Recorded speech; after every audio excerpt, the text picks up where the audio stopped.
Kalau aku kata calon PAS di PRK ayat kuning ni menipu, hampa percaya tak? Baru-baru ni Cikgu Bat pulul sungguh. Duk tibai calon UMNO di PRK ayat kuning. Tibai kau-kau. Tapi hari ni tuan-tuan, aku nak tunjuk ke hampa maklumat yang aku dapat. Baru tadi aku dapat maklumat. Kan? Yang bagi pula bukan orang lain, orang PAS ni. Pasal apa aku kata calon PAS ni yang sebenarnya menipu, tuan-tuan? Hamba tengok dekat sini. Kan? Dekat biodata dia, tuan-tuan.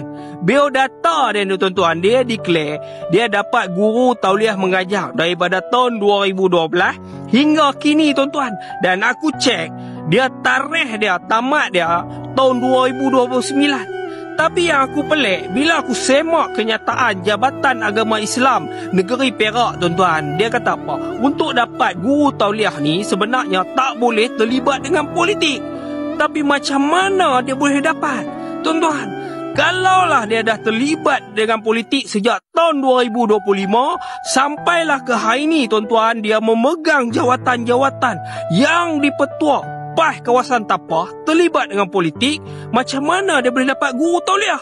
Kan? Sebenarnya, tuan-tuan, bila aku cek semak borang permohonan tu, dia kena declare.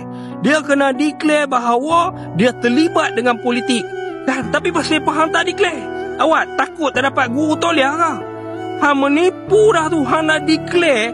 Kan? Hang punya kerjaya politik, hang tutup kerjaya politik hang semata-mata nak dapat guru tauliah. Hari ni terbongkar lah, tuan-tuan. Jadi siapa yang menipu sebenarnya? Kan? Berkat tak berkat, tuan-tuan? Menipu. Nak dapat guru tauliah, dia sembunyikan kerjaya politik dah, jawatan politik dah. No, sejak tahun 2015.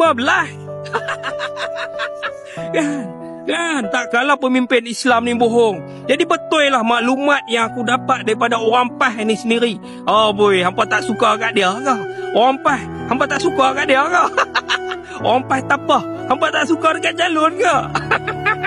Faham ambil dah. Faham ambil. Mantap Pak Abu. Assalamualaikum.